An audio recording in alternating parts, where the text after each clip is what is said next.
podcast, Preventing Operator Assaults, is a helpful look at the problem of conflict in and on our community transit systems. We hope that by starting a discussion that includes practical tips and ideas, that we can keep transit operators safe in every community, whether they serve in an urban, rural, or tribal transit environment. This project is funded by a grant from the Federal Transit Administration to improve safety for professional bus drivers and public transit riders throughout the nation. Your host is best-selling author and Transit Unplugged podcast host, Paul Comfort. This is Preventing Driver Assault, a special limited series podcast funded by the Federal Transit Administration to help prevent driver assaults in the industry here in the United States. Excited to have with us today Kendra McGreedy, who heads up a transit agency in Oklahoma, and Kristen Joyner, my co-host. Kristen, why don't you introduce our guest? I would love to. Kendra Sue McGreedy has been director of Pelivan Transit, Northeast Tribal Transit Consortium since March 2016. As the director, she oversees all facets of the operation, which covers 4,466 square miles in the 7 counties of Northeast Oklahoma. Pelivan also provides transit services for the Cherokee Nation and 9 tribes of Ottawa County, located also in Northeast Oklahoma. Pelivan Transit is the lead agency for the Veterans Ride Connect, a consortium of 6 rural and tribal transit providers offering discounted trips to the veterans across the state of Oklahoma. Kendra McGreedy serves on the CTAA Board of Directors and is a proud citizen of the Cherokee Nation. Welcome, Kendra. Thank you so much, Kristen and Paul. Wow, that's awesome, Kendra. You've got a large area you're covering there, even though you're kind of a rural transit agency, Pelivan. Tell us about the people in the area you serve there. Well, here in Oklahoma, we do have a very large service area. As I said, 4,466 square miles. We operate a traditional transit service demand response Monday through Friday from 4:30 to 8:30. And from 5 to 10 p.m., we run on-demand transit services. And Monday through Friday and 10 to 2 on Saturday, we transport everyone. We do all demographics out here. We do obviously a lot of NEMT transport, critical care appointments. We do education, employment, social appointments. We do it all out here, Paul. That's awesome. You've experienced 2 distinctly different assaults, though, on your drivers recently. Can you tell us about the first one? Yes, sir, Paul, I can. And you're right. Unfortunately, we have experienced 2 different situations out here with driver assaults. The first occurred a year and a half ago when we opened up our after-hours transportation project. We had just launched it, and my driver was parked at a convenience store during his shift, waiting for trips, and a man approached the vehicle and asked if he could give him a ride. And my driver said, "Sure, do you have an account? Let me get you set up."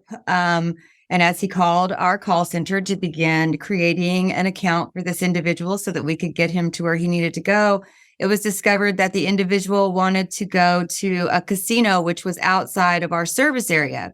And as for PIC transportation, and we have some limitations. It is a pilot project, part of an FTA-funded grant program. So we are strictly citywide service, and we don't travel outside of the city limits. And my driver explained that to him, and the man reached in and began to beat my driver with his fist. It was very traumatic to see. My driver was able to escape, pulled himself back out of the driver's seat and out the door, came right out of his shirt that he had on. The man had a hold of him. And then the individual jumped into the driver's seat and stole our Pelivan. Gosh, Kendra, that's so tough. I mean, it's a crazy thing that happens. And I think that people listening to this think, gosh, you're in a rural area.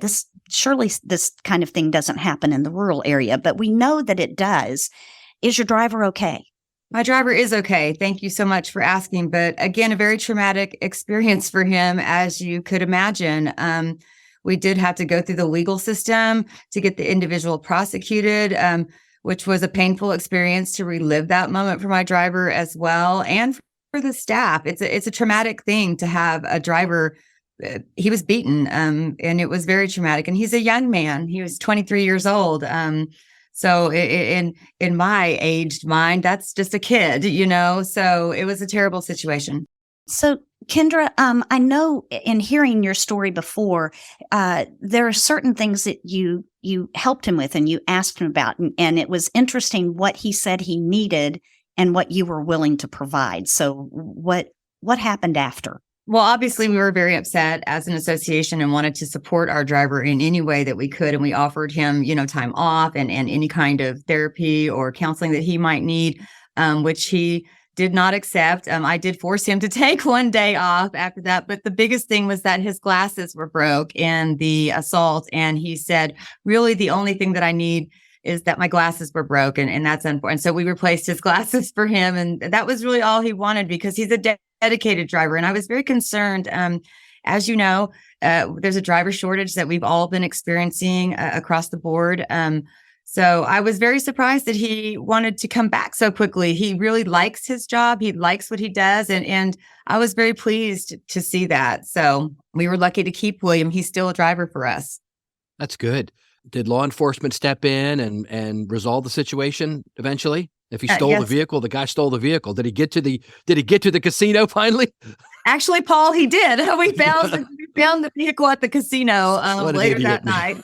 He was backed into a handicap spot, if you can believe that. I believe it. Yeah. But we did recover the vehicle, and we did ultimately get to prosecute him. There is a statute known as McGirt in the state of Oklahoma, and there was he was a tribal citizen, so the tribe stepped in and prosecuted him for assault and vehicle theft. It did take a little bit of time, but we did get it done. And I was very pleased with how the tribal government handled that situation as well. Yeah, that's good. Staying with that, I want to ask you about the legislation that's coming up in Oklahoma.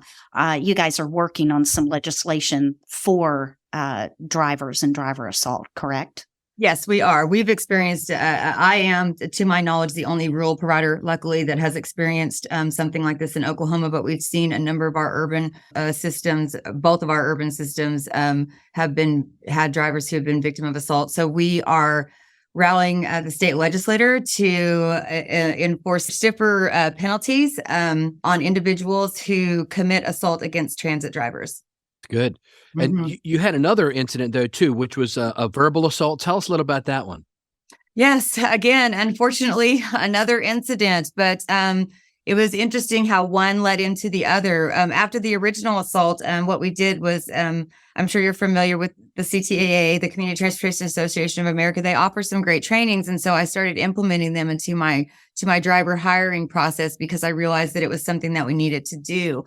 And luckily, one of my drivers had gone through the training. And here a couple of weeks ago, there was a verbal assault that took place on one of our buses. My driver was traveling with an individual who is dependent on a mobility device who is in the back of the van.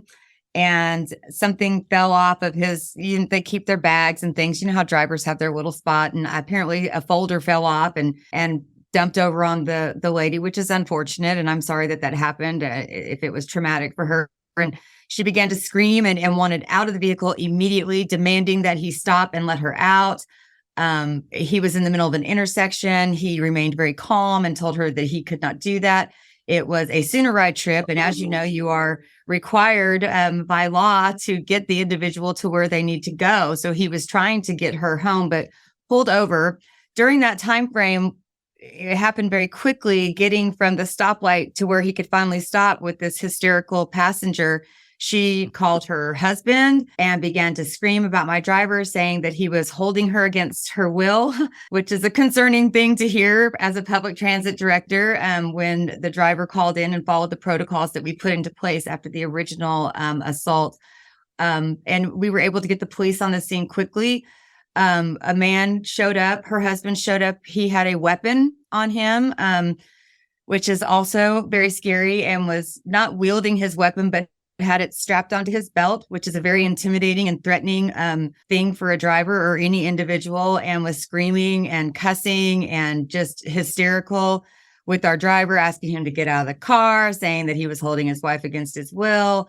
that we put into place the protocols, which include, we were able to invest in a live feed camera system, Paul, which is one of the things that we did after our original assault, because we felt like it was an important protection measure for our drivers. And he did hit the panic button. So dispatch was alerted and we were able to contact the police immediately, who came to the scene and made sure that they left. And we have since banned that individual from riding on Pella Van Transit, which is a very serious consequence. And I understand that. And we take it very seriously, but we simply cannot allow things like that to take place on public transit. So, Kendra, it sounds like that what you guys put in place were a series of things. And you also spent some money. You invested in your drivers, both with training and the camera system, so that they have a panic button. I don't hear that often in rural transit agencies, that they go to that expense. But it sounds like training, the cameras, getting law enforcement to step in. I do want you to address the cameras this is our final question. So I want you to address the cameras, since that's something that a lot of people don't think about.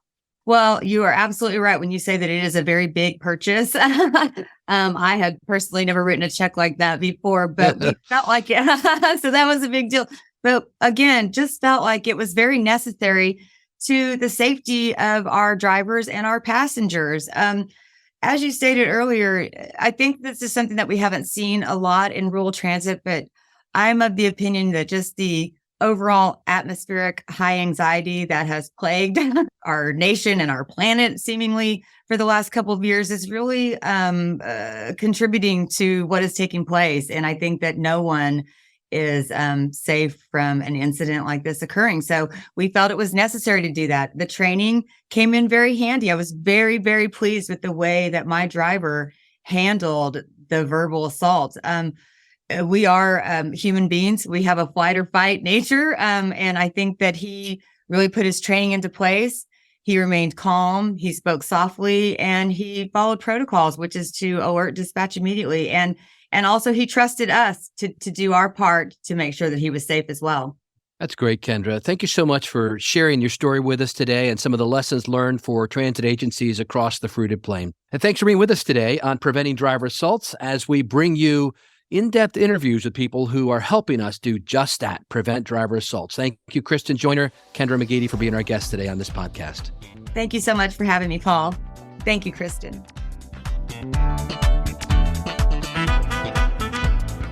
All comments, tips, and ideas are the express opinion of the individuals and do not necessarily reflect the opinions of Transit Unplugged, the Federal Transit Administration, CTAA, SWTA, TTI, or their subsidiaries. Thanks for listening.